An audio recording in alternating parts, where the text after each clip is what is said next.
Hi hello வணக்கம் and welcome to box office. ஒவ்வொரு வீக்கும் release ஆகக்கூடிய படங்களுடைய குயிக் ரிவ்யூ தான் நம்மளுடைய பாக்ஸ் ஆஃபீஸில் பார்த்துட்டு வந்துட்டு இருக்கிறோம்.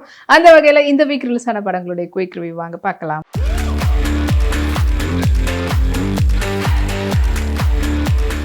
இப்போ நம்மளுடைய பாக்ஸ் ஆஃபீஸில் நம்ம பார்க்க போகிற திரைப்படம் baby and baby. Baby and baby திரைப்படத்தில் முக்கியமான கதாபாத்திரத்தில் ஜெய், சத்யராஜ், யோகி பாபு, கீர்த்தனா, தன்யா, அப்புறமா ஸ்ரீமன், இளவரசு, ரெடன் கின்ஸ்லி, ஆனந்த் ராஜ் மற்றும் பலர் நடிச்சிருக்கிறாங்க. அண்ட் படத்தினுடைய டைரக்டர் பிரதாப், இந்த படத்தினுடைய மியூசிக் டைரக்டர் இமான், அண்ட் இந்த படத்துக்குனுடைய சினிமோட்டோகிராஃபர் டிபி சாரதி, படத்தினுடைய எடிட்டர் ஆனந்தலிங்கம்.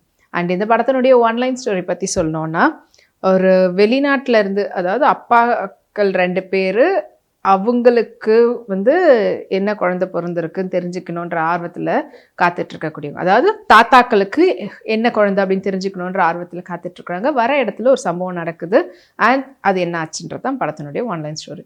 ஸோ ஒரு முழுக்க ஒரு காமெடி கமர்ஷியல் ஃபேக்டரோட கொடுத்துருக்கக்கூடிய படமாக அமைஞ்சிருக்குது. அண்ட் ஜெய் அவங்க வெளிநாட்டில் இருக்கிறாங்க, குழந்தை பிறந்திருக்குது, அவங்க அப்பா கிட்ட காட்டணுன்றதுக்காக வராங்க. அவருடைய அப்பாவை தான் சத்யராஜ் அவர்கள் நடிச்சிருக்காங்க. அதுக்கப்புறமா அதே போல் யோகி பாபு வராரு. யோகி பாபுக்கும் குழந்தை பிறந்திருக்குது அண்ட் அவரும் அவங்க வீட்டில் காட்டணும். ஆனால் அதில் ரொம்ப ஜோசியத்து மேலே ஈடுபாடு கொண்டவராக அவங்க வீட்டில் இருக்கிறவங்களை காட்டுவாங்க. அவங்களுக்கு என்ன குழந்தை வேணும் அப்படின்றது ஆல்ரெடி இந்த குழந்தை தான் இருக்கணுன்ற மாதிரி காட்டியிருப்பாங்க. அண்ட் சத்யராஜுக்கு பையன்தான் வேணும், பேரன் தான் இருக்கணுன்ற மாதிரி இருப்பார். அண்ட் இந்த சிச்சுவேஷனில் ஜெய்யுக்கும் யோகி பாபுவுக்கும் ஆன குழந்தைகள் மாறிடுது.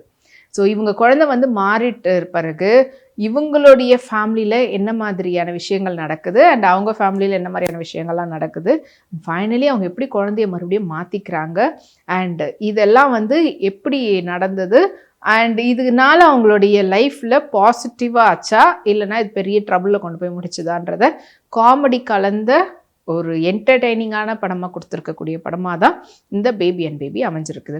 அஃப்கோர்ஸ் இந்த மாதிரி குழந்தை மாறின கதைகள் அப்படின்ட்டு நம்ம 90s 80sலாம் கூட பார்த்துருப்போம்.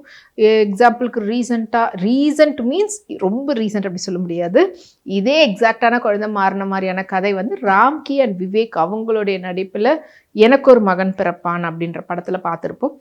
அண்ட் அதே இதில் எப்படி காட்டியிருக்காங்க, லாஜிக் பற்றிலாம் யோசிக்காமல் போனோமா தியேட்டரில் சிரிச்சுட்டு வந்தோமா எதை பற்றி யோசிக்காமல் அப்படின்னு நினைக்கிறவங்களுக்கு பர்ஃபெக்டான ஒரு என்டர்டெயின்மெண்ட்டான ஒரு படம் சொல்லலாம். ஏன்னா சத்யராஜ் அவங்களுடைய அப்பியரன்ஸே பயங்கரமான ஒரு ப்ளஸ் படத்துக்கு. அண்ட் ஜெய்யுடைய அந்த ஒரு க்யூட் ரியாக்ஷன்ஸ், அவருடைய அந்த பேலன்ஸ் பண்ணக்கூடிய விஷயங்கள், யோகி பாபு அஃப்கோர்ஸ் காமெடியனாகவும் சரி இப்போ எல்லாமே கலக்கிக்கிட்டு இருக்கிறாரு. அண்ட் இதில் பெஸ்ட்டான ஒரு விஷயம் ரெடன் கின்ஸ்லி அண்ட் ஆனந்த் ராஜுடைய டெரிஃபிக்கான காம்போ ஆன் ஸ்க்ரீனில் அப்படி ஒரு பெர்ஃபார்மன்ஸை கொடுத்து நம்ம எல்லாருமே என்டர்டெயின் பண்ணுறாங்க. அண்ட் அது த்ரூ அவுட் த மூவி ரசிக்கிற விதமாக இருக்குது. அண்ட் டீமான் அவர்களுடைய இசை படத்துக்கான இன்னொரு ஆட் ப்ளஸ் பாயிண்ட், பாட்டும் ரசிக்கிற விதத்தில் இருக்குது. அண்ட் சினிமாட்டோகிராஃபர் டிபி சாரதியுடைய சினிமாட்டோகிராஃபி படத்துக்கு தேவையான அந்த ஒரு ஃப்ரெஷ் லுக்கு, ஃபேமிலி படம், ஃபேமிலி ட்ராமானும் போது என்ன மாதிரியான ஒரு கலர் டோன் எப்படி நம்மளுக்கு தேவையோ அப்படி இதுவை கரெக்டாக கொடுத்துருக்குறாரு. அண்ட் அது மட்டும் இல்லாமல் எடிட்டர் அவருடைய வேலையை கரெக்டாக பார்த்துருக்குறாரு ஆனந்தலிங்கம். மொத்தத்தில் ஒரு முழுமையான ஒரு ஃபேமிலி என்டர்டெய்னர் படமாக எந்த ஒரு கண் சுளிக்கிற விதத்தில் படக்காட்சிகள் இல்லாமல் கொடுத்துருக்கக்கூடிய படமாக அமைஞ்சிருக்குது. அண்ட் நீங்கள் இந்த வாரம் உங்கள் ஃப்ரெண்ட்ஸ் அண்ட் ஃபேமிலிஸோடு போய் நல்லா சிரிச்சுட்டு பார்த்துட்டு வரணும்னு நினைக்கிறவங்க கண்டிப்பாக தேட்டரை போய் பாருங்கள்.